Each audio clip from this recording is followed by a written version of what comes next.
રાજા બલિએ શુક્રાચાર્યજીને કહ્યું કે ઇન્દ્રનું આસન જોતું હોય તો શું કરવું? બોલે ઇન્દ્રનું આસન જોતું હોય ને તો 100 અશ્વમેઘ યજ્ઞ કરવા પડે, પણ એની પહેલા આપણે વિશ્વજીત નામનો યજ્ઞ કરવો પડશે. શું કામ? બોલે આ યજ્ઞના માધ્યમથી આપણે ઘણા બધા શસ્ત્ર મળી જશે. વિશ્વજીત યજ્ઞ કર્યો, ઘણા બધા શસ્ત્ર મળ્યા છે, અને પછી કહ્યું કે હવે આપણે અશ્વમેઘ યજ્ઞ કરીએ. શુક્રાચાર્યજીએ મુહૂર્ત આપ્યું છે. એક એક પછી એક એક યજ્ઞ અશ્વમેઘ યજ્ઞ થવા લાગ્યા છે. અરે 99 યજ્ઞ પરિપૂર્ણ થયા. હવે 100મો અશ્વમેઘ યજ્ઞ કરવાની તૈયારી છે. ત્યારે દેવતાઓના માતા અને પિતા કશ્યપ અને અદિતિ ચિંતા કરવા લાગ્યા કે જો આ 100મો અશ્વમેઘ યજ્ઞ પરિપૂર્ણ થઈ જશે ને તો મારા દેવતાઓનું, મારા દીકરાઓનું જે આસન છે એ વયું જશે ને દાનવોની પાસે વયું જશે. ચિંતા થઈ, બે હાથ જોડીને ભગવાનની પ્રાર્થના કરે છે. અને આજે માં અદિતિ ફાગણ મહિનામાં 12 દિવસનું એક પયોવ્રત કરે છે. આ પયોવ્રત નામ જ પયોવ્રત. પયનો અર્થ થાય દૂધ. દૂધ પીને આ 12 દિવસનું વ્રત કરવાનું હોય છે. જેને ત્યાં બાળક ન હોય અને એ આ 12 દિવસનું પયોવ્રત કરે ને તો ભગવાનની કૃપા એના ઉપર પણ થાય છે. એને ત્યાં પણ ભગવાન વામન જેવો પુત્ર પ્રાપ્ત થાય છે. આ પયોવ્રત 12 દિવસનું કર્યું છે. અને જેવું વ્રત પરિપૂર્ણ થયું, ચતુર્ભુજ સ્વરૂપે યજ્ઞ નારાયણ સ્વરૂપે ભગવાન પ્રગટ થયા છે એ કશ્યપ અને અદિતિ પાસે. અને સૌએ ભગવાન યજ્ઞ નારાયણનો જય જયકાર કર્યો છે. બોલીએ શ્રી યજ્ઞ નારાયણ દેવ કી જય. યજ્ઞેશ યજ્ઞ પુરુષાચ્યુત તીર્થ પાદમ તીર્થસ્રવ શ્રવણ મંગલ નામધેય આપન્ન લોક વૃજિનોપશમોદયાશ્ચ સમનકૃદીશ ભગવન નસીદીનનાથ. હે ભગવાન, હે પ્રભુ, અમારા દેવતાઓનું આસન ન જાય એવી તમે કૃપા કરો. અને ત્યારે ભગવાન યજ્ઞ નારાયણે કહ્યું કે હે માતા પિતા, આપ ચિંતા ન કરો. અને એ જ સમયે વામન સ્વરૂપે માં અદિતિ અને કશ્યપની પાસે ભગવાન પ્રગટ થયા છે. અને સવે ભગવાન વામનજીનો જય જયકાર કર્યો છે. બોલી હે શ્રી વામન નારાયણ ભગવાન કી જય. વામન સ્વરૂપે પ્રગટ થયા છે. ફરી પાછી સ્તુતિ કરીને કહે કે પ્રભુ, આસન ન જાવું જોઈએ આ ઇન્દ્રનું, અમારા દેવતાઓનું તમે ધ્યાન રાખજો. અને ત્યારે વામનજીએ કહ્યું, માં પિતા, આપ ચિંતા ન કરો. હું હમણાં ને હમણાં જે જગ્યાએ ભૃગુ કચ્છમાં આ 100મો અશ્વમેઘ યજ્ઞ બલિરાજા કરી રહ્યો છે ને ત્યાં જઈશ અને 3 પગલા ભૂમિનું દાન માંગીશ અને એમાં બધું જ લઈને હું આવી જઈશ. એટલે તમે ચિંતિત ન થાઓ. સુખદેવજી મહારાજ રાજા પરીક્ષિતને કહે છે કે બ્રાહ્મણોને બોલાવી અને આજે વામનજીના યજ્ઞોપવિત સંસ્કાર કર્યા છે. બ્રાહ્મણોએ યજ્ઞોપવિત સંસ્કાર કરાવ્યા છે. અદ્ભુત એવા યજ્ઞોપવિત સંસ્કાર થયા. અને ત્યારબાદ ભિક્ષા માગે છે આજે વામનજી માં પાસે. અને આજે માં અદિતિ એ ભિક્ષા પીરસે છે. અને પછી એ માતા અને પિતાના આશીર્વાદ લઈ અને વામનજી ત્યાંથી નીકળ્યા છે ભૃગુગચ્છ ભરૂચની પાસે. બલિરાજા જ્યાં 100મો અશ્વમેઘ યજ્ઞ કરી રહ્યા હતા, નાના એવા વામનજી છે. સુંદર એવું વસ્ત્ર ધારણ કરેલું છે.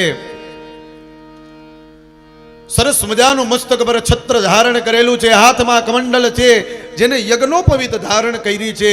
પુષ્પમાલા ધારણ કરેલી છે. આવું દિવ્ય રૂપ આજે આ વામનજીનું રહેલું છે. અને વામનજી ધીરે ધીરે ધીરે ધીરે આજે ચાલ્યા છે બલિના દ્વારે. આપણી આ ભાગવત કથામાં પણ વામનજી તમને દર્શન દેવા માટે હમણાં જ પધારશે. આવ્યા છે ભૃગુ કચ્છમાં ભગવાન વામનજી.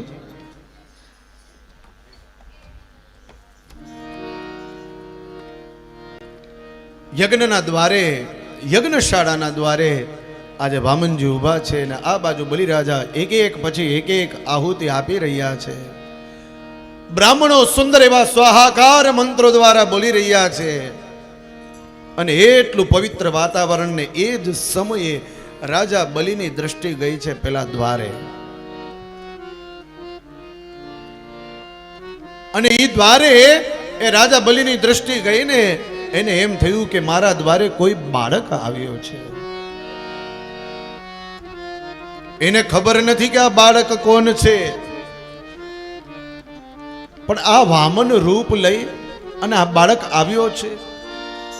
રાજા બલિએ કહ્યું, ગુરુ મહારાજ, કોઈ બ્રાહ્મણ આપણા દ્વારે આવ્યો છે, થોડો વિરામ મને આપો તો હું એનું સ્વાગત કરું. આજે રાજા બલિ ઊભા થયા, યજ્ઞશાળાના દ્વારે જઈ અને વામનજીનું સ્વાગત કરે છે. આવ્યો બારણે નાનો બાળ રે, આવ્યો બારણે આ નાનો બાળ રે, જેણે ધર્યું છે વામન રૂપ રે. ઓ એણે ધર્યું છે વામન રૂપ રે. આવ્યો બારણે નાનો બાળ રે,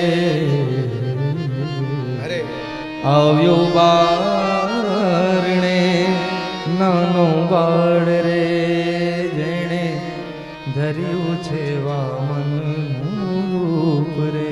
અરે બલિરાજા દ્વારે જઈ આ વામનજીનું રૂપ જોઈ અને થોડી વાર તો ઊભા રહ્યા. ઓહો, કેવું અદ્ભુત આ વામનનું રૂપ છે. નાનો એવો બાળક, કપાળમાં તેજ છે, સુંદર એવી જેને શિખા રાખેલી છે, જેને જનોઈ ધારણ કરેલી છે, હાથમાં કમંડલ છે અને તન ઉપર સરસ મજાની લંગોટી ધારણ કરેલી છે, કમંડલ જેના હાથમાં લીધેલું છે. અને આ બાળક તો જો, આનું સ્વરૂપ તો જો, આનું તેજ તો જો.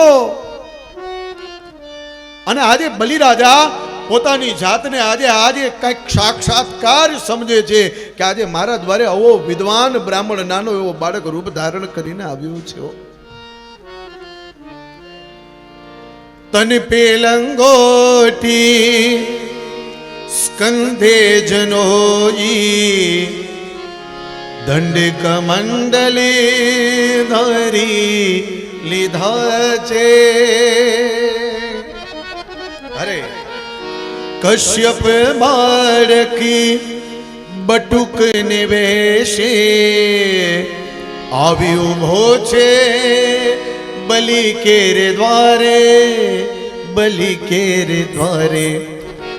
આવ્યો બારણે નાનો બાળ રે, આવ્યો બારણે નાનો બાળ રે, આવ્યો બારણે નાનો બાળ રે, આવ્યો બારણે અરે નાનો બાળ રે, તેણે ધર્યું છે આ વામન રૂપ રે. ઓ